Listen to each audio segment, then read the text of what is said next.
예수님은 이 땅에 많은 사람을 구원하러 오셨습니다. 이 땅에 구원자로 오신 것이죠. 누구의 구원자로 오셨습니까? 우리의 구원자로 오셨습니다. 맞습니다. 우리의 구원자로 오셨는데 예수님은 원래 우리를 구원하시기 위해 오신 것이 아닙니다. 누구를 구원하러 오신 거예요? 이스라엘을 구원하러 오신 거예요. 여러분, 그래서 제가 지난번에 한번 말씀드렸다시피 예수님께서 시돈과 두로로 한번 다니러 가신 적이 있잖아요. 그때 자기 딸이 귀신 들려서 고통당하는 것을 너무 마음이 아파서 예수님이 오신다는 소식을 듣고 예수님에게로 와서 도와달라고 요청하잖아요. 예수님께서 들은 척도 하지 않으세요. 그러면서 그 여인을 누구에게 비유합니까? 개에 비유합니다. 그랬더니 그 여인이 뭐라 그래요? 개도 주인에서 떨어진 그 음식물을 먹고 산다고 말씀을 하니까 네 믿음이 크도다. 그리고 예수님께서 그 어린 딸을 귀신을 쫓아줘서 낫게 해주신 그러한 장면을 제가 여러분에게 설명드린 적이 있습니다. 그러니까 예수님은 철저하게 이스라엘을 위해 오셨고 이스라엘의 구원을 위하여 그렇게 애를 쓰셨습니다. 근데 또 이유가 있습니다. 왜 예수님께서는 이스라엘을 구원하러 오셨는가? 여러분, 구원자를 기다리는 민족은 누구밖에 없어요? 이스라엘밖에 없어요. 이스라엘만 구원자를 기다렸습니다. 여러분, 이스라엘이 구원자를 기다리는 이유는 하나님께서 구원자를 보내주시겠다 약속했기 때문입니다. 그래서 이스라엘은 그 약속에 따라서 자기들이 구원자를 기다린 것이죠. 누구하고의 약속 때문에? 하나님과의 약속 때문에. 그래서 많은 선지자를 통해서 구원자가 오면 구원자가 너희를 구원할 것이다 라고 약속을 해 주십니다. 그래서 이스라엘은 구원자를, 메시아를 기다렸습니다. 여러분, 이스라엘이 메시아를 더 기다리게 된 이유가 있습니다. 보세요. 이스라엘 백성은 바벨론으로 포로로 끌려갔습니다. 그래서 포로로 끌려가서 당한 그 고난, 고통이 있었습니다. 이런 포로와 압제 속에서 우리를 구원할 구원자가 필요했고 하나님께서 선지자를 통해서 예언한 메시아, 구원자를 간절히 원하면서 더욱더 그 메시아 사상이, 메시아를 기다리는 그러한 마음이 더 커졌다는 것을 알 수 있습니다. 여러분, 그런데 다른 이방 민족들은 메시아를, 구원자를 기다리지 않았습니다. 이방 민족들 중에 메시아를 기다린 민족이 있습니까? 우리나라의 과거에 우리나라 사람들이 우리를 구원할 구원자가 올 거야 라고 그렇게 구원자를 기다린 적이 있습니까? 없습니다. 그런데 재미있는 것은 뭐냐면 이스라엘은 정작 자기네들이 기다리던 메시아가, 구원자가 오셨음에도 불구하고 그 구원자를 구원자로 받아들이지 않았습니다. 자기가 그렇게 기다린 메시아가 오셨는데 그 메시아를 어떻게 해요? 받아들이지 않고 거부합니다. 여러분, 예수님의 제자로서 성령을 받고 복음 사역을 시작한 사람들이 몇 명이었습니까? 12명의 제자를 포함해서 120명이었습니다. 120명. 이들은 거의 유대인이었습니다. 내가 왜 거의라고 얘기를 하냐면 12명의 제자의 이름은 기록되어 있는데 나머지 108명은 정확하게 없기 때문에, 그렇지만 대부분 이 120명은 유대인이었을 것입니다. 그러니까 거의 유대인이었죠. 유대인으로 말미암아 복음이 증거되게 하셨습니다. 그래서 이들에게, 120명에게 성령이 임하자 이들은 복음을 들고 나가서 전하기 시작했습니다. 나가서 누구에게 전했어요? 대부분 이스라엘 사람들, 유대인들에게 전했습니다. 그런데 유대인들은 그렇게 메시아, 구원자를 기다렸는데 구원자이신 예수님을 받아들이지 않습니다. 여러분 보세요. 바울도 처음에는 예수님을 구원자로 받아들이지 않았습니다. 용납할 수가 없었습니다. 예수가 하나님의 아들이야? 예수가 구원자라고 말도 안 되는, 그래서 믿지 않았습니다. 예수님을 그는 배척했고 예수 믿는 자들을 핍박을 했습니다. 그러다가 어떻게 되었어요? 다메섹 도상에서 예수님을 만나게 되었습니다. 만나서 그는 변화가 되었습니다. 그리고 다른 사도들처럼 복음을 전하기 시작합니다.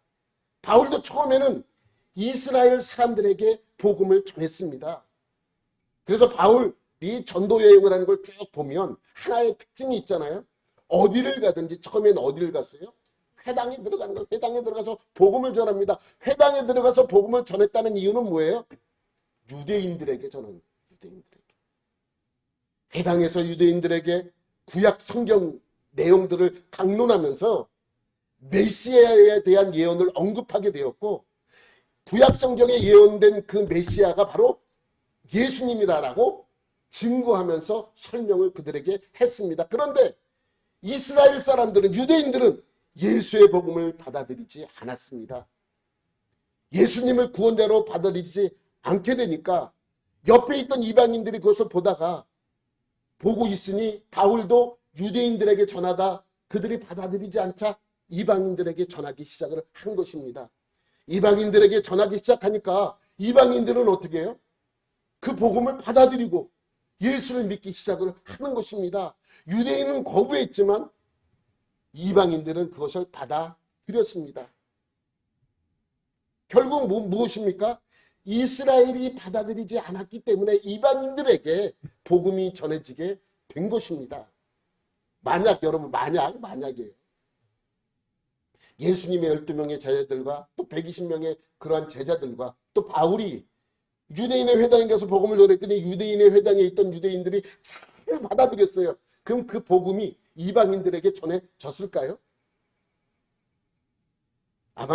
아마도 복음이 이방인들에게 전해지지 않았을 것입니다. 바울도 그랬는데 다른 사도들도 마찬가지죠. 복음이 이방인들에게 전해질 틈이 없어졌을 것입니다. 왜? 유대인들이 그렇게 잘 믿고 유대인들이 예수를 메시아로 구원자로 받아들이는 그러한 사건이 있는데 어느 틈에 이방인들에게 전하겠습니까? 유대인들에게 전할 틈도 없는데. 그런데 그들이 복음을 거부했기 때문에 복음이 이방인들에게 전해질 수 있었습니다. 그 얘기예요. 바울이 지금 하는 이야기가, 이 로마서를 통해서 바울이 하고 싶었던 이야기가 바로 그 이야기입니다. 그러면 복음을 거부한 이스라엘은 영원히 구원을 받지 못합니까? 그렇지 않다고 바울이 강력하게 설명하고 있습니다. 하나님께서는 이스라엘에게 마지막 기회를 더 준다고 설명하고 있습니다.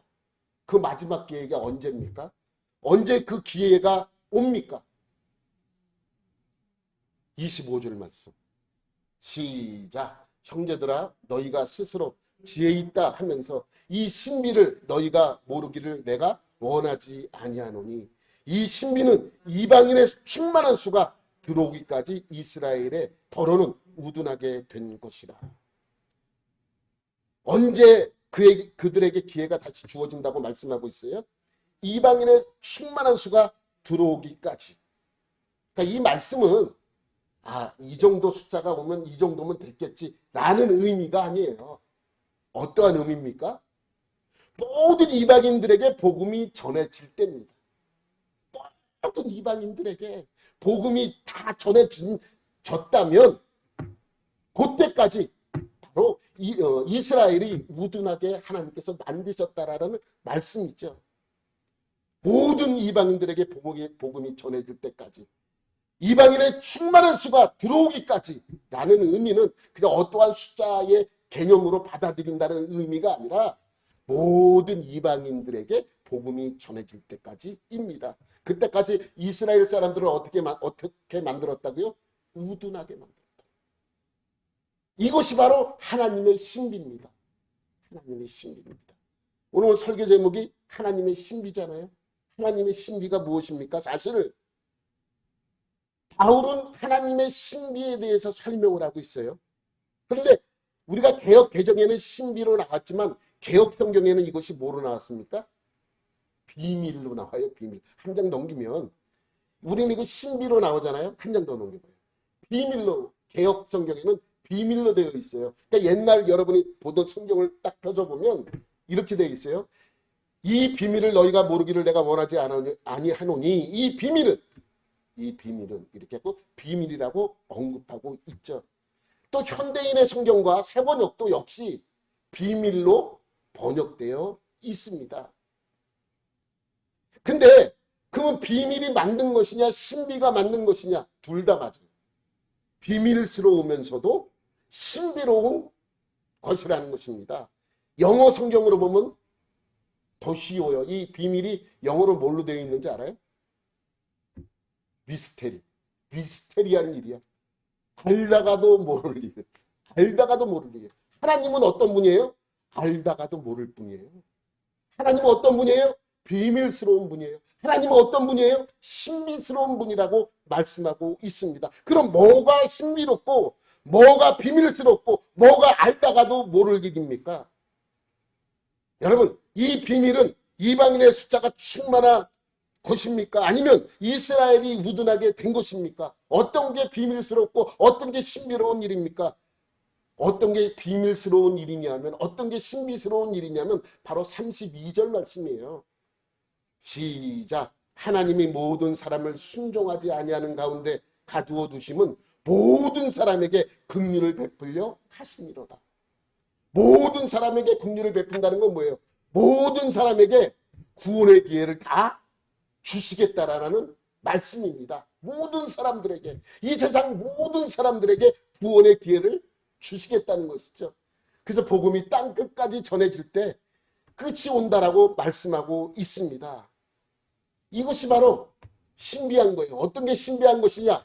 모든 사람들에게 기회를 어떻게 주었나? 인간으로는 도저히 상상할 수도 없는 그 일을 하나님께서는 해내시는 것이죠. 그것이 신비롭다고 말씀하고 있습니다. 여러분 보세요.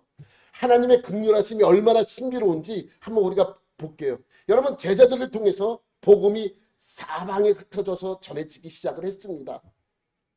예루살렘에만 이들이 모여 있었잖아요.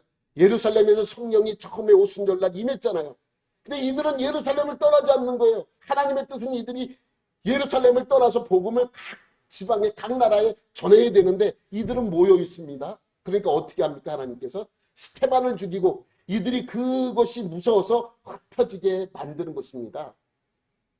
그래서 그렇게 해서 복음이 사방에 흩어지게 되었죠. 그런데 사방으로 다 갔어요. 동쪽으로 서쪽으로 북쪽으로 남쪽으로 아프리카로 아시아로 또 유럽 쪽으로 다 흩어져서 전했습니다. 그런데 이상한 것은 바울이 전한 유럽에서만 이 복음이 부흥했어요. 다른 쪽에는 어떻게 해요? 부흥한 듯 하더니 다 꺼져버렸는데 이상한 것은 유럽 쪽으로 전한 복음만 이것이 부흥되어 발전했다는 것입니다. 여러분 보세요. 이 바울이 1차 전도 여행은 소아시아로 갔어요. 소아시아를 갔다가 돌아왔는데 소아시아에 가보니까 바울이 전도를 해야 되겠다는 곳이 어디였었냐면 소아시아 북쪽에 있는 흑해변이 있는 그 곳이었습니다. 그래서 이 바울이 2차 전도 여행을 이제 1차 전도 여행 한 곳을 돌아보고 나서 북쪽으로 올라가려고 했는데 하나님께서 계속 막으시고 얼로 인도해요. 서쪽으로 자꾸만 몰아가는 거예요. 여러분 그럴 때 있잖아요. 나는 이렇게 하고 싶은데 자꾸만 상황이 그렇게 되지 않게 만들어지는 것. 바울도 북쪽으로 가려고 했는데 북쪽으로 못 가고 자꾸만 서쪽으로 몰아가는 거예요.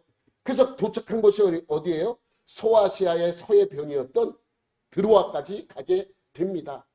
드로아까지 가게 됐는데 왜 하나님이 날 이쪽으로 보내셨지? 궁금한 거예요. 그러니까 하나님께서 어떻게 해요? 이 바울에게 환상을 보여주십니다. 어떤 환상입니까? 환상을 보는데 마게도냐 사람이 하나 나타나서 어떻게 해요? 와서 우리를 도와줘라. 우리를 도와달라. 우리를 도와. 그렇게 환상을 보니까 복음을 전하러 마게도냐로 가야 되겠다. 이것이 하나님이 보여주신 환상이었습니다. 그래서 이 바울은 드로아에서 배를 타고 어디로 가요? 마게도냐로 가는 거예요. 마게도냐 딱 도착하고 첫 번째 간 도시가 어디예요? 빌립보예요. 빌립보로 빌립보에 가서 처음으로 전도를 해서 믿은 사람이 누구예요? 루시예요, 루시. 루디아, 자주장사. 자주장사라는 것은 자주색 옷감 장수라는 거예요. 자주색 옷감 장사는 아주 고급 천이었습니다. 그러니까 돈을 아주 많이 벌었던 이 루디아인데, 어느 날 바울이 안식일이 되어서 회당을 찾으니까 회당이 없어요. 바울이 회당에서 복음을 전해야 이것이 신나는데, 그곳에는 빌립보에는 회당이 없습니다. 그래서 이곳저곳 방황하다가 간 곳이 어디입니까? 빨래터를 간 거예요. 빨래터에 갔더니 루디아가 옷감을 넣고 빨고 있는 거예요. 그래서 그에게 복음을 전하기 시작합니다. 그랬더니 루디아가 거기서 가만히 듣더니 예수를 믿기 시작합니다. 그리고 세례를 받게 되죠. 여러분, 이 루디아가 참 대단한 것은 뭐냐면, 유럽 대륙에서 성경에 기록되어 있는 유럽에서 첫 번째 신자가 된 사람이 바로 루디아예요. 유럽 대륙에서 첫 번째 믿은 사람 누구예요? 루디아입니다. 루디아. 대단하지 않아요? 루디아, 그 이름이 언급되어 있습니다. 성경에. 루디아로 시작된 복음은 전 유럽에 빠르게 전파가 되었습니다. 그래서 유럽의 많은 나라와 사람들이 복음을 받아들이게 되었습니다. 그리고 그 복음은 로마도 다른 유럽의 나라들도 기독교국으로 만드는 큰 힘이 되었던 것이죠. 그래서 유럽의 대부분의 나라들은 전부 다 기독교국이었습니다. 로마가 그렇게 했듯이 다른 나라들도 전부 다 기독교국으로 선포되어졌습니다. 그러면서 유럽이 어떻게 되었습니까? 하나님의 축복을 받고 급속도로 발전하게 됩니다. 물론 잘못된 것도 많이 있습니다. 여러분, 그 유럽의 암흑시대라고 할 수 있는 그 중세시대, 그렇지만 하나님께서는 그 중세시대를 써갖고 그렇게 기독교가 부흥되게 만드는 반면에 또 기독교가 많이 타락한 기간이 그 기간이라는 것은 우리 알아야 합니다. 하여튼 간에 하나님께서 그렇게 기독교국으로 만들어진 그 유럽을 상당히 역사하셨고 쓰임받는 나라가 되었던 것은 사실입니다. 그때 이 유럽이 급속도로 발전하게 되잖아요. 그리고 그 복음은 청교도들에 의해서 대서양을 건너서 아메리카 대륙으로 가게 되었습니다. 복음이 들어간 아메리카 대륙은 하나님의 축복을 많이 또 받게 되어서 많은 발전을 이루게 됩니다. 이번에는 그 아메리카 대륙의 선교사들이 복음을 들고 어디로 옵니까? 아시아로 왔어요. 아시아로. 미국의 선교사들이 중국으로 많이 들어갔습니다. 많이 들어가서 이제 그 중국이 부흥되어야 되는데 중국이 부흥되기 직전에 무슨 사건이 벌어져요? 하나님께서 그곳에 들어가는 복음을 막으시는 사건이 발생하게 됩니다. 어떻게 막으셨어요? 문화혁명이 일어나면서 중국 공산당이 정권을 잡고 중국 공산당이 정권을 잡으니까 제일 먼저 한 일이 뭐예요? 교회를 다 폐쇄시키고 선교사들을 다 내쫓은 일을 한 것입니다. 그들이 첫 번째 한 일이 그거예요. 교회를 없애고 선교사들을 추방한 것입니다. 그래서 어떻게 되었습니까? 그 복음이 중국에 들어가려고 그러다 들어가지 못했습니다. 그리고 그 복음이 어디로 들어와요? 한국으로 들어오기 시작합니다. 그래서 한국이 복음의 중심이 되어서 하나님께서 이 대한민국을 사용하기 시작했다는 것입니다. 이제 세계 복음화를 위해 하나님께서는 이 대한민국을 사용했고 이 대한민국은 하나님의 사용을 받게 되었습니다. 그러기 위해서 이런 모양 저런 모양으로 대한민국 위상을 더욱 높아지게 했습니다. 그것을 어떻게 시작을 했어요?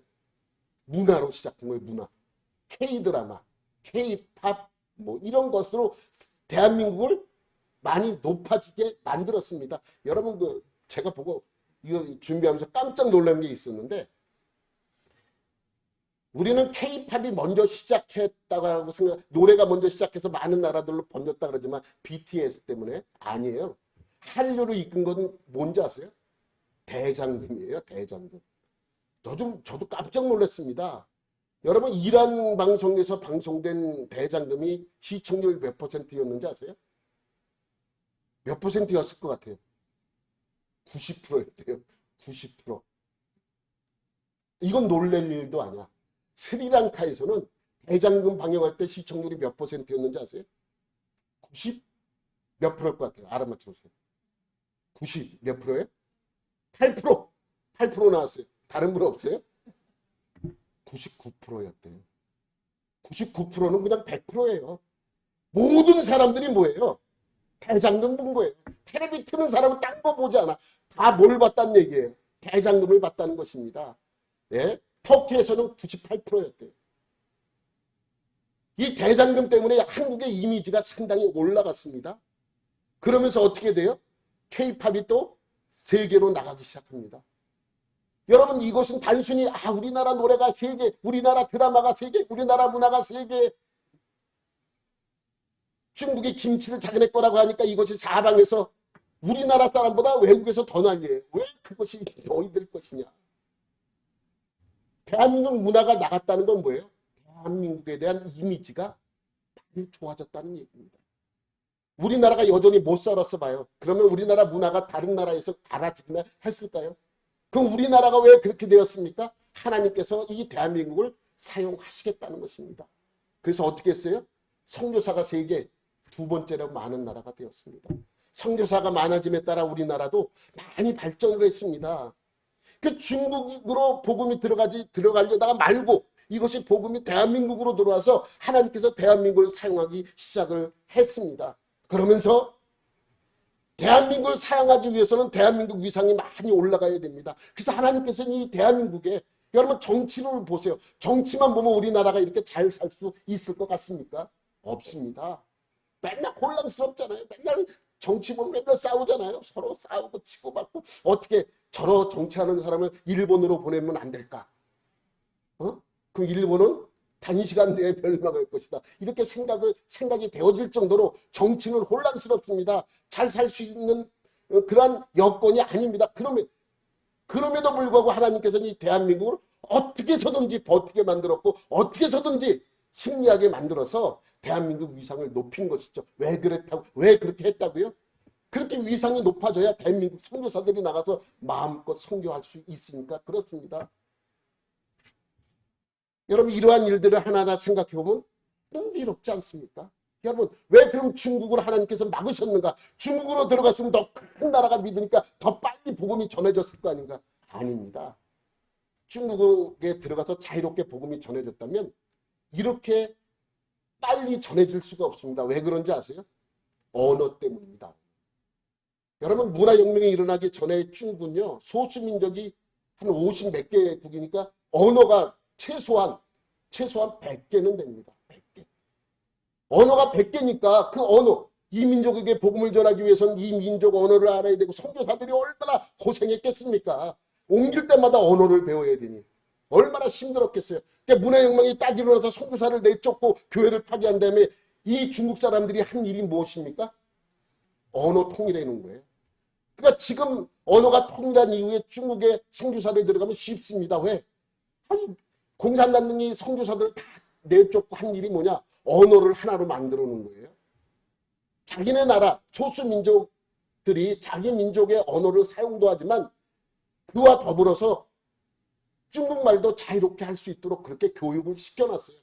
그러니까 우리나라 선교사들이 들어가서 이제 복음을 전하기는 참 쉽습니다. 그렇게 어려웠던 그곳에 들어가서 중국말만 다 배우고 나면 복음을 전하기가 너무 쉬운 거예요. 이것 또한 하나님이 너무 신비로운 일 아닙니까? 그리고 나서 이 대한민국을 하나님께서 어떻게 사용하셨는가? 선교사들이 각국에 나가게 만들어요. 여러분, 중국에 가장 많이 나가 있는 선교사들의 국적을 보면 대한민국이 그 중에 한 명이라는 것, 한 나라라는 것 기억해야 합니다. 여러분, 처음에 이제 우리나라가 많이 발전해서 선교사들이 나가기 시작하면서 중국에도 많이 나갔었어요. 그런데 너무 힘든 거예요. 왜? 그들은 선교사 들어오는 걸 싫어하거든.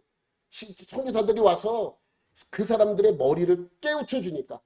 그러면 사람들이 깨우쳐 주면 어떡합니까? 데모할 거 아니에요. 공산당 물러가라고. 왜? 공산당은 교회를 싫어하고 하나님을 부인하니까. 그러니까 이러한 일이 발생되기 전에 미리 선교사를 들어오는 걸 차단하게 됩니다. 그러니까 우리나라 선교사들도 다른 일 때문에 들어가는 것처럼 해서 복음을 전하는데 너무너무 힘든 거예요. 그래서 비밀스럽게 숨어서 사역을 합니다. 그러니까 이것이 도저히 힘들고 어려운 일이잖아요. 근데 하나님께서 또 어떤 방법을 사용했는지 아십니까? 우리나라가 발전을 하면서 어떻게 해요? 기업들이 다 중국에 진출하게 만듭니다. 중국에 진출한 기업이 중국 회사만 중국으로 들어간 것이 아니라 그 가족들도 들어가잖아요. 그 가족들이 신앙생활을 해야 돼요. 그 모두 같이 들어가야 돼요. 한국 교회도 같이 들어가야 됩니다. 그러니까 중국 정부에서 알면서도 눈을 감아주는 거예요. 왜? 저들이 와서 우리나라를 잘 살게 하니까 저들의 쫓아내는 그 대신 하나의 규정을 만들어 놨어요. 뭐냐면 한국인 교회에는 절대로 중국 사람이 들어가면 안 되도록 했습니다. 만약에 한 사람이라도 중국 사람이 들어와서 예배를 드리면 그 교회는 폐쇄가 됐어요. 좋다. 우리는 중국 사람 안 받아들이고 한국 사람만 위하여 교회를 만들고 한국 사람들을 위해서 예배를 드리겠다. 그렇게 했어요. 그런데 그 교회가 무슨 의미가 있느냐라고 생각할지 모릅니다. 그런데 의미가 있습니다. 선교사들이 너무너무 힘들게 사역을 하다가 한국 교회들이 생겨나는 거예요. 그러니까 그 교회는 뭐예요? 기댈 수 있는 곳이에요. 선교사들이. 그러니까 선교사들이 힘을 그냥 해갖고 힘이 없어져서 번아웃 되기 일보 직전에 한국 교회들이 생겨나니까 그 교회 가서 어떻게 해요? 충전을 하는 거예요. 충전을 해갖고 다시 선교지로 다시 나가서 선교 사역을 합니다. 또 그 교회의 도움을 받기도 합니다. 그래서 그 교회들이 그러한 역할을 해냈던 거예요. 신비롭지 않아요, 여러분? 저만 신비로운가요? 하나님은 알다가도 모를 일입니다. 많은 사람들이 중국에 처음에 선교사를 내쫓고 교회를 파괴시키고 문을 닫을 때 왜 하나님은 저러실까? 왜 저렇게 교회를 고난스럽게 만드는 저들을 그냥 놔두실까 했습니다. 다 이유가 있잖아요. 신비롭잖아요. 다 언어를 통일시켜놓고 이번에는 들어가서 복음을 전할 수 있도록 만들어 놓은 것입니다. 이 모든 일이 다 신비로운 일이에요. 그런데 몇 년 전부터 중국이 또 하는 일이 있었잖아요. 선교사들을 추방하는 일입니다. 막 어떻게 해서든지 그 사람들의 신상을 파악해서 정말 선교사로 들어온 사람인가 아닌가 파악해서 선교사로 들어온 사람이면 다 추방을 하는 거예요. 추방을 하고부터 중국이 어려워지기 시작했습니다. 그리고 우한 코로나19가 생겨나기 시작을 했죠. 그러면서 중국이 더 힘들어졌죠. 한국 기업도 역시 어떻게 해요? 힘들어졌습니다. 한국 기업이 힘들어지면 다 없애고 포기해야 됩니까? 아닙니다. 한국 사람은 이러한 어려움 속에서도 어떻게 했는지 극복해냅니다. 그 극복해내는 방법이 무엇인지 아십니까? 회사를 옮기는 거예요. 어디로 옮겨요? 회사를? 동남아나 또 남아시아, 동남아시아나 남아시아로 다 옮기게 됩니다. 그러니까 다 그쪽으로 옮기니까 또 역시 그곳에서도 뭐가 생겨요? 한국인 교회가 한인교회들이 생겨납니다. 한인교회들이 생겨나니까 그 한인교회들이 대부분 무슨 일을 해요? 선교 사역을 간접적으로 감당해 주는 거예요. 어려운 선교사들이 있으면 그들에게 힘을 주고 물질력으로도 후원하고 기도해 주고 하는 일들이 대부분 한인교회들이 하는 일들입니다. 여러분 동남아시아는 어디고 남아시아는 어딘가. 그래서 제가 여러분 헷갈릴 것 같아서 지도 하나를 내가 했습니다. 여러분 동부아시아는 동부아시아, 동북아시아라 그러든지 동아시아라고 하든지 하는 것이죠. 그 나라는 몽골, 중국, 대한민국, 일본 요 나라가 동아시아예요. 동아시아. 동남아시아는 여러분이 잘 알듯이 관광 한 번씩은 다 해보셨죠? 여러분이 잘 아는 베트남, 태국, 미얀마, 캄보디아, 라오스, 그 다음에 인도네시아, 말레이시아, 또 필리핀 이러한 나라들 또 뭐 빠진 거 있어요? 하여튼 그쪽 나라예요. 그쪽 나라들 남쪽에 동남쪽에 있는 나라들 아시아들. 그 다음에 남부아시아는 어디냐? 남부아시아는 여기 보시다시피 뭐예요? 인도, 파키스탄, 네팔, 부탄, 방글라데시, 스리랑카 이러한 나라가 남부아시아예요. 그 다음에 중앙아시아는 어디예요? 다 스탄이에요. 스탄. 카자흐스탄, 우즈베키스탄, 투르크메니스탄, 타지키스탄, 키르기즈스탄 이 나라가 중앙아시아예요. 서남아시아는 어디예요? 이란, 이라크, 아랍에미레이트, 사우디아라비아, 예멘, 오만, 요르단, 레바논, 시리아, 터키, 이스라엘. 이게 서남아시아입니다. 아시아가 되게 넓죠. 그래서 이 한국에서 중국에서 다 어려워진 사업을 다 어디로 옮겼다고요? 남부아시아와 동남아시아로 많이 옮겨가게 시작을 합니다. 그럼 중앙아시아와 서남아시아는 뭔가? 중앙아시아와 서남아시아는 대부분 무슨 권이에요? 이슬람권이에요. 이슬람권. 이슬람권은 그럼 안 나가느냐? 아닙니다. 열심히 나가서 사역을 하고 있습니다. 어떻게 사역을 해요? 대장금으로 시청률 90%, 99%를 찍은 이 나라에서 대한민국에 대한 이미지가 상당히 좋습니다. 그래서 여러분이 모르게 우리나라 기업들이 얼마나 많이 가서 일하고 있는지 아세요? 제 친구도 사우디아라비아에 있는 한인교회 담임하고 있는데 좀 힘들어지긴 했어도 그곳에서 사역을 하는데 한인 기업, 한인들을 위해서 사역을 위해서 그곳에서 그 교회 담임 목사로 있습니다. 그 정도로 이 아랍권에서도 다 나가서 사역을 하고 있죠. 근데 대부분 이 아랍권에 나가 있는 분들이 사역을 하는 곳이 뭐냐면 문화사역을 시작을 해요. 문화사역으로. 한국말 가르쳐줘요. 너무너무 좋아하는 거예요. 왜? 한국말 배워서 뭐 하려고? 드라마 보려고. 드라마 보고 노래 따라 하려고. 한국어 가르쳐주는 학원이 세워지면 얼마나 많이 찾아오는지 모른답니다. 많이 와서 이 한국말을 배우려고 그렇게 한답니다. 또 그것이 안 되면 또 뭐예요? 태권도. 학원을 만들어서 태권도를 가르쳐요. 그 태권도를 배우기 위해서 사람들이 옵니다. 여러분, 우리나라가 태권도에서 금메달도 못 땄어요. 저는 바람직하다고 생각이 되어요. 그래야 사람들이 얼마나 많은 사람들이 태권도 때문에 올림픽에 참가를 해요. 여러분, 뉴욕 타임즈에서 태권도가 예전에는 태권도를 비판했어요. 뭐가 뭔지 하나도 모르겠다. 무슨 경기가 저러냐. 그냥 비판을 했어요. 근데 이번에 뉴욕 타임즈에서 아주 큰 대서 특비를 냈는데 뭐냐면 태권도 때문에 희망을 안고 올림픽에 참가한다. 태권도가 없으면 그 올림픽에 참가하지 못했을 텐데 그 태권도 하나를 보고 올림픽에 참가를 하는 거예요. 그래서 메달을 따요. 우리가 알 수 없는 이상한 나라들이 메달 따죠. 저는 아주 바람직하다고 생각해요. 이것도 하나님의 방법입니다. 그래야 사람들이 야 우리도 태권도. 근데 태권도는요 아무것도 필요 없어요. 뭐 도복을 입어야지 할 수 있는 게 아니죠. 야구는요 글러브하고 공이 없으면 할 수가 없어요. 그런데 이 태권도는요 아무것도 필요 없어요. 그냥 자기가 입고 있던 옷으로 그냥 하면 돼요. 발차기 하고 손 지르기 하고 하다 보면 태권도의 매력을 느끼게 되고 매력을 느끼다 보면 거기에 빠져들게 되고 빠져들게 되면 전문가에게 배우게 되고 그래서 태권도 선교를 하는 많은 사람들이 있잖아요. 그래서 그곳에 가서 태권도만 가르치면 많은 사람들이 옵니다. 여러분 아랍권에서 태권도로 메달을 딴 숫자가 얼마나 많은지 아세요? 평생 메달 하나 따지 못하는 나라에서 태권도 때문에 메달을 가지고 가니까 그들에게는 그것이 희망이 된 거예요. 뭐가? 태권도가. 근데 우리나라 사람들이 태권도 하나 갖고 나가서 선교를 하는 겁니다.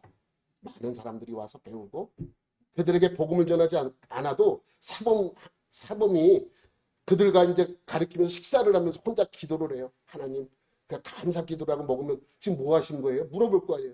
나는 나의 하나님께 기도한 것이다. 나의 신께 기도한 것이다. 그럼 그들도 그 신이 누구예요? 그럼 그때부터 가르쳐 주는 것이죠. 이것이 그들에게 들어가는 거예요. 그래서 아랍권에서도 여러분 복음을 받아들이는 게 눈에 보이진 않지만 엄청나게 많은 사람들이 예수를 믿기 시작을 하는 것입니다. 어디서요? 아랍권. 마지막 지구 한 바퀴 복음이 지구 한 바퀴 돌아서 마지막 이제 아랍권만 남았어요. 아랍권이 가장 힘들 것 같은데 그래서 하나님께서는 누구를 사용한 거예요? 대한민국 정확하게 말하면 대한민국의 문화를 사용한 거예요. 또 정확하게 말하면 대한민국의 드라마를 사용하고 대한민국의 노래를 사용한 거예요. 여러분 그것이 얼마나 하나님의 신비로운 일인지 여러분 생각해야 합니다. 그래서 그 아랍권으로 나간 또한 다른 나라들로 나간 그러한 모든 대한민국의 문화를 갖고 나간 그들에게 큰 힘이 된 거예요. 그러니까 요즘은 나가갖고 어느 나라 사람이에요? 죄송합니다. 다른 나라를 비하하기 위해서 얘기하는 건 아닙니다. 중국 사람이에요. 그러면 막 별로 그렇게 좋아하지 않는데요. 근데 나 대한민국 사람, 한국 사람이에요. 코리안입니다. 그러면 그러냐고 그러면 대본에 뭐부터 물어보는지 알아요? BTS 아니야.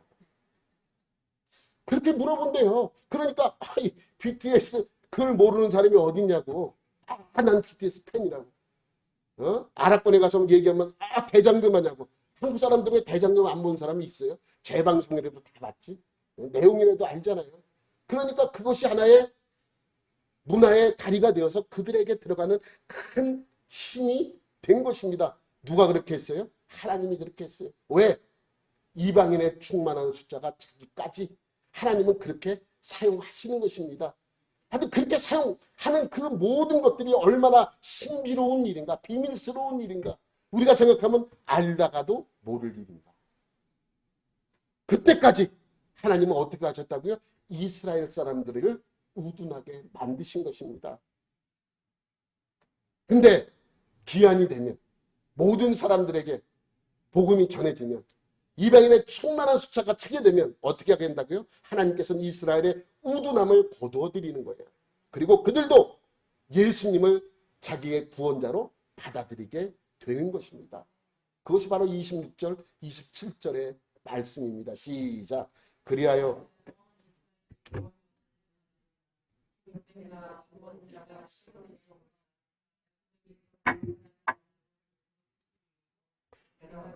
죄를 없이 할 때에 그들에게 이루어질 내 언약이 이것이라 함과 같으니라.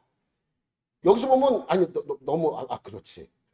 온 이스라엘이 구원을 받으리라 이 말씀은 이스라엘 사람이면 전부 구원하겠다는 의미가 아니에요. 그런 의미처럼 보이지만 사실은 그런 의미가 아닙니다. 이 이야기는 뭐냐면 그들도 때가 되면 어떻게 하겠다는 거예요? 눈이 뜨이고 귀가 열려서 믿기 시작한다는 것입니다. 그래서 바울은 이사야서의 두 구절을 인용을 하면서 그 다음에 설명하고 있는 것입니다. 이때 다 그랬지. 구원자가 시온에서 오사 야곱에게서 경건하지 않은 것을 돌이키시겠고. 이 말을 보면 뭐 야곱이 뭐 돌이킨다 이러한 의미로 보일 수 있는데 사실은 그런 뜻이 아닙니다. 구원자가 오셔서 경건치 못하는 것을 제하여 버린다. 쉽게 말하면 죄를 용서하겠다는 거예요. 여러분 요거를 세번역으로 보면 이렇습니다. 여러분 보면 야곱에게서 경건하지 못함을 제거하실 것이다. 이러한 뜻이잖아요. 경건하지 못한 것은 죄 아니에요. 죄를 제거한다는 거예요. 누가? 시온에서 오시는 그분이. 때가 되면 그렇게 하신다는 것입니다. 그러면서 뭐라고 한 장 더 넘겨보세요. 그러면 내가 그들의 죄를 없이 할 때에, 죄를 용서할 때에 그들에게 이루어질 내 언약이 이것이다. 하나님이 이스라엘의 약속과 최종적인 약속이 이루어진다는 말씀입니다. 이것도 세번역으로 보면 좀 쉬워요. 넘기면. 이것은 그들과 나 사이의 언약이니 내가 그들의 죄를 없앨 때에 이루어질 것이다. 이 말씀은 뭐냐면 왜 야곱을 언급하냐면 야곱은 뭐냐면 야곱에게서 12명의 아들이 나왔잖아요. 이스라엘의 시초가 사실은 야곱 아니에요. 야곱. 그래서 야곱아라고 부르는 것은 야 이스라엘 사람들아 아니면 유대인들아 이렇게 이야기하는 것과 같습니다. 그들에게서 이루어진다는 거예요. 그들에게서 죄를 사여 주실 때 그것이 뭐냐면 그것이 최종적인 하나님의 약속인 것을 설명하고 있습니다. 그러면 그들이 이스라엘이기 때문에 다 구원시키겠다는 의미가 아니라 그들도 뭐 하는 거예요? 죄를 용서받아야 구원하시겠다는 거예요. 죄를 용서받는 방법은 몇 가지가 있어요? 한 가지죠. 몇 가지는 무슨 몇 가지예요. 그냥 한 가지. 죄를 용서받을 수 있는 방법은 한 가지밖에 없어요. 그 한 가지가 뭡니까? 예수를 믿는 거예요. 예수가 나의 죄를 용서해 준다는 걸 믿는 거예요. 그래서 예수님이 나의 구원자라고 믿는 것입니다. 그거예요. 그거 한 가지입니다. 그러니까 이스라엘도 죄를 용서해 줬다는 것은 어디에서 나온 분이? 시온에서 나온 분이 용서해 주겠다는 거예요. 이 말을 어렵게 보면 쉽게 말하면 뭐냐면 예수님이 너희의 죄를 용서해 주실 때가 온다는 거예요. 너희가 그것을 믿을 때가 온다는 것을 설명하고 있습니다. 그러니까 이 하나님의 이 언약의 약속은 이방인들도 역시 예수 믿어야 구원받고 이스라엘 사람들도 역시 어떻게 해야 구원받아요? 예수를 구원자로 믿어야 구원받는다는 것을 강조하기 위함입니다. 그렇지만 이방인들에게 복음이 전해질 때까지는 그것을 듣지 못하고 보지 못하도록 우둔하게 만들었다고 하나님께서 말씀하고 있어요. 그런데 이방인들에게 다 그것이 전해전 다음에는 어떻게 하겠다는 거예요? 그들의 우둔함을 제어버리고 볼 수 있고 들을 수 있도록 만드신다는 것이죠. 그러니 이스라엘 사람이나 이방인이나 다 똑같은 거예요. 구원받기 위해서는 어떻게 해야 된다고요? 예수를 나의 구원자로 받아들여야 구원을 받습니다. 다만 처음에 이스라엘이 이것을 받아들이지 못하도록 한 것은 이방인을 구원하기 위함이라고 설명하고 있습니다. 그래서 지금까지도 그들의 귀를 막고 눈을 뜨지 못하게 해서 우둔하게 했지만 이제 이방인의 숫자가 충만하게 되었다면 많은 사람들, 모든 이방인들에게 복음이 전달되었다면 그들은 다시 하나님께서 어떻게 하겠다는 거예요? 눈을 뜨게 만들어 주시겠다는 것입니다. 그래서 왜 그렇게 하느냐? 왜 그렇게까지 하느냐? 그들은 유대인들은, 이스라엘 사람들은 하나님의 사랑을 받은 하나님의 택한 자들이기 때문에 그렇게 하시겠다라는 것입니다. 28절 말씀입니다. 보면 시작. 복음으로 하면 그들이 너희로 말미암아 원수된 자요, 택하심으로 하면 조상들로 말미암아 사랑을 입은 자라. 복음으로 하면 그들이 너희로 말미암아 원수된 자요. 그들이 유대인이잖아요. 너희는 이방인입니다. 그럼 택하심으로 하면 조상들도 말미암아, 조상들로 말미암아. 그 조상들이 누구예요? 아브라함, 다윗, 야곱, 이런 사람들 아닙니까? 그런 사람들이 하나님께서 택해서 그 사람들에게 하나님의 사랑을 베풀었잖아요. 그래서 그들로 말미암아 그들은 택한 사람이고 하나님의 사랑을 입은 사람이기 때문에 그렇게 하시겠다라고 말씀하고 있습니다. 그래서 그들은 하나님의 사랑을 받은 민족입니다. 이스라엘은 반드시 하나님에게로 돌아오게 되어 있습니다. 비록 그들이 하나님의 뜻을 거부하고 예수님을 받아들이지 않아서 하나님의 원수된 자로 있지만은, 그것은 아픈 일이지만은 하나님께서 그들을 다시 부르신다는 것입니다. 어떻게 보면 이스라엘의 그런 모습을 보면 하나님께서 그러한 방법을 쓰신 것이 좀 후회스러운 일이 아닌가라고 생각할 수도 있잖아요. 왜? 아니, 내가 여러분 이렇게 한번 생각해보세요. 우리 아들을 너무 망나니라 정신 차리게 하기 위해서 무슨 범죄를 저질러서 감옥에 보냈다고 칩시다. 그 감옥에 가서 보니까 이거 감옥에 가서 이 갱신이 돼야 되는데 갱신되지 못하고 더 나쁜 사람이 되는 거예요. 그러면 부모님 입장에서 후회하는 거야. 내가 괜히 저랬나? 괜히 이렇게 했나?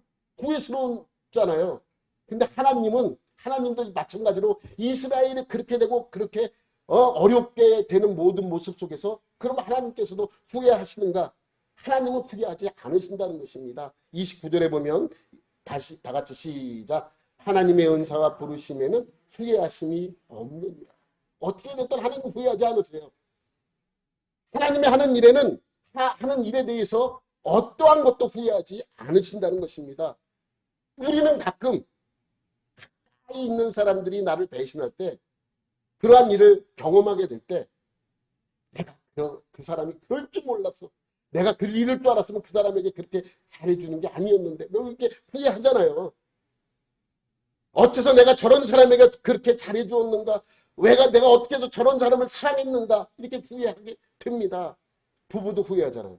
어떻게 하다 내가 저 인간을 막 이러면서 후회하잖아요. 후회 안 하는 사람이 더 많아요. 우리 교회는 없지만은 예수 믿지 않는 사람들 얘기입니다. 내가 왜 저 사람과 결혼을 했지? 막 후회하는 사람이 있습니다. 인간이기 때문에 후회할 수 있습니다. 그런데 이렇게 된 것에 대해, 이스라엘이 저렇게 된 것에 대하여 하나님의 마음은 분명히 아프실 것입니다. 그렇지만 하나님은 후회하심이 없으십니다. 또 우리를 선택한 것도 하나님은 후회하지 않으십니다. 우리를 사랑한 것도 후회하지 않으십니다. 하나님은 우리를 사랑하셔서 우리를 부르셨습니다. 그런데 우리는 배신했습니다. 메시아를 죽였습니다. 메시아를 거부했습니다. 그렇다면 하나님의 사랑도 우리의 배신과 함께 끝나야 정상입니다. 그잖아요. 그죠? 사실이잖아요. 우리가 배신하면 하나님도 그래 네가 싫다고 그럼 가. 그럼 떠나보내게 해야 하는 게 맞습니다. 그렇지만 하나님의 사랑은 후회하심이 없습니다. 한 번 사랑하시면 어떻게 해요? 끝까지 사랑하십니다. 우리는 하나님을 버려도 하나님은 우리를 버리지 않습니다. 우리는 하나님을 포기해도 하나님은 우리를 포기하지 않습니다. 그러면 포기하지 않으시는 하나님의 마음은 얼마나 아프시겠습니까? 자식이 잘못되었을 때 부모들은 얼마나 괴로워합니까? 그렇다고 부모가 자식을 포기합니까? 포기하지 않습니다. 하나님은 우리를 포기하지 않습니다. 포기하지 않을 뿐 아니라 우리를 자녀 삼으신 것에 대하여 후회하심도 없으십니다. 그렇기 때문에 자녀된 여러분들은 반드시 구원하시고 하나님께서 여러분을 복내려 주실 것입니다. 30절 한번 보도록 하겠습니다. 시작. 너희가 전에는 하나님께 순종하지 아니하더니 이스라엘이 순종하지 아니함으로 이제 긍휼을 입었느니라. 여기서 너희가 이방인이에요. 이방인인 너희가 전에는 하나님께 순종하지 아니하더니, 구약시대 이방인들은 하나님을 믿지 않았잖아요. 순종하지 않았잖아요. 그런데 이스라엘이 순종하지 아니함으로, 제가 여태까지 한 말이에요. 이제 이방인들이 어떻게 되었다고요? 하나님의 긍휼함을 입었다는 것입니다. 바울은 자기 민족인 이스라엘에게 복음을 전하려고 그렇게 노력했음에도 불구하고 그들은 받아들이지 않고 바울을 죽이려고까지 했습니다. 바울도 그때는 몰랐어요. 왜 이렇게 나는 복음을 전하려고 하는데 이 사람들은 나를 핍박을 할까? 그때는 그 이유에 대해서 몰랐습니다. 그런데 이방인들에게 복음을 전하면서 서서히 깨달아지기 시작이 되는 것입니다. 그렇게 된 것은 뭐예요? 하나님께서 이방인을 구원하기 위하여 하나님의 섭리였다는 것을 알게 되었습니다. 신비롭지 않습니까? 우리 생각으로 하나님은 알다가도 모를 뿐입니다. 그런 분이십니다. 하나님은 얼마나 비밀스럽습니까? 하나님의 사랑이 얼마나 큽니까? 자기 자식을 죽이면서까지 우리를 사랑하신 분입니다. 이것 또한 알 수 없는 일이에요. 신비스러운 일입니다. 알다가도 모릅니다. 내 자식을 죽이면서 남의 자식을 사랑해? 있을 수 없는 일이죠. 이건 하나님의 신비일 수밖에 없습니다. 자기 택한 백성도 그렇게 하셨는데 이제 이방인들이 불순종하면 어떻게 하시겠다는 거예요? 이제 단칼에 안 믿는 이방인들도 잘라버릴 수 있다는 것입니다. 그리고 다시 유대인들에게 그 사랑을 행할 수 있다는 것을 말씀하고 있죠. 31절 말씀입니다. 시작. 이와 같이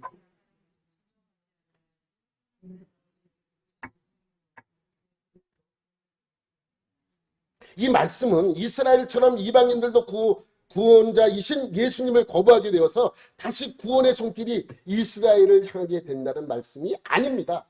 널 구원해, 널 약간 쳐버리고 다시 이방인들, 그게 아니라 이렇게 생각하면 쉽습니다. 이방인들 중에 믿을 사람이 다 믿으면, 이제 믿을 사람 더 이상 믿지 않, 모든 사람들에게 복음이 전해지면 이제 구원받을 사람이 다 구원하게 되면 이제 너희에게 베풀었던 긍휼을 다시 누구에게 향한다고요?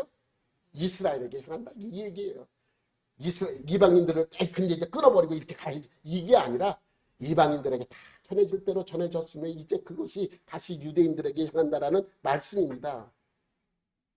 아까도 말씀드렸지만 이스라엘이라고 해서 그냥 거저 구원을 베풀지는 않습니다.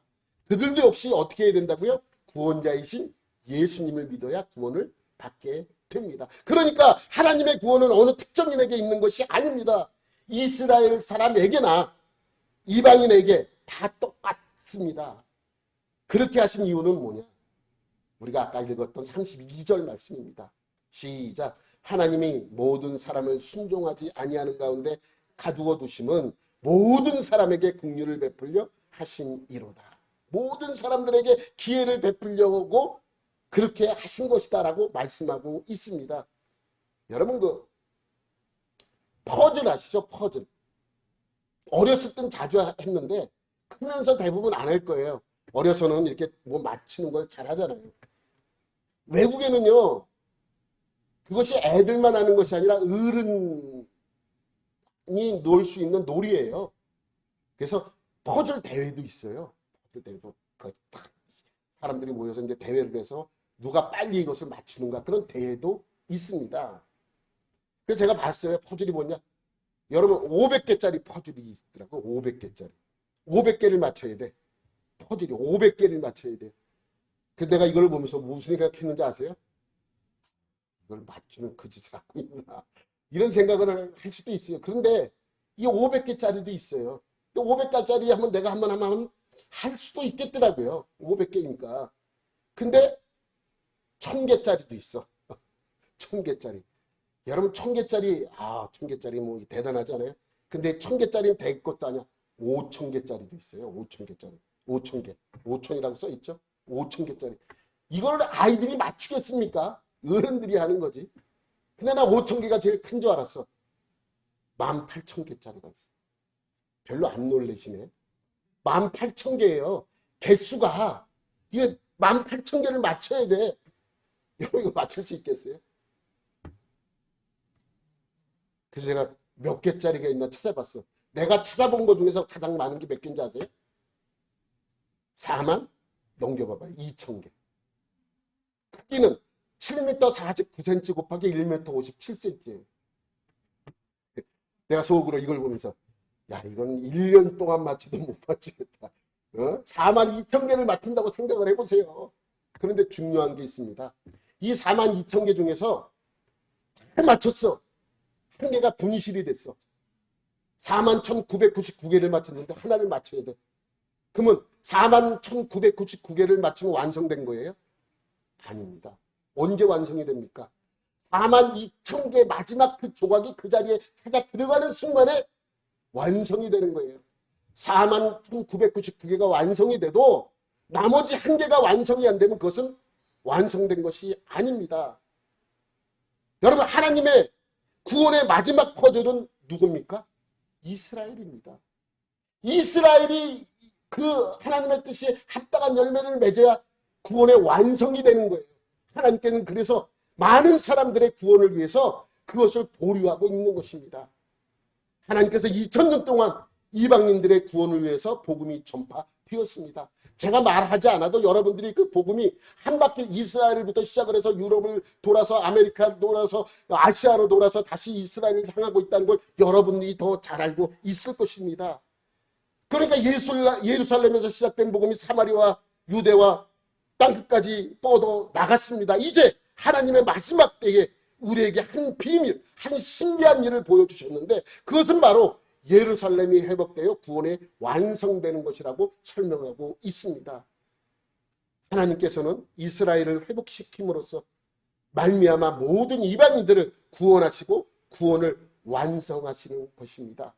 이것을 바울이 설명하고 있는 것입니다. 이것이 공평하신 하나님의 구원의 손길입니다. 공평하잖아요. 그래야 공평하잖아요. 모든 사람들이 구원의 기회를 주는 하나님의 공평하신 그 일들. 이것이 하나님이 모든 민족을 구원하시기 위하여 사용하신 하나님의 신비입니다. 하나님의 비밀입니다. 그래서 하나님을 알다가도 모를 뿐이라고 말씀하고 있는 것이죠. 여러분과 여러분 가족 모두는 이런 구원에 동참하는 놀라운 하나님의 사람들이 되시기를 예수님의 이름으로 축원합니다. 하나님 아버지 감사합니다. 오늘도 주님의 은혜를 기억하며 하나님의 놀라운 손길을 경험하는 하나님의 백성들이 되게 하여 주옵소서. 그래서 이 은혜가 우리와 우리 가족에게 임할 수 있도록 도와주시고 붙들어 주옵소서. 모든 것 감사드리며 예수님의 이름으로 기도드립니다. 아멘.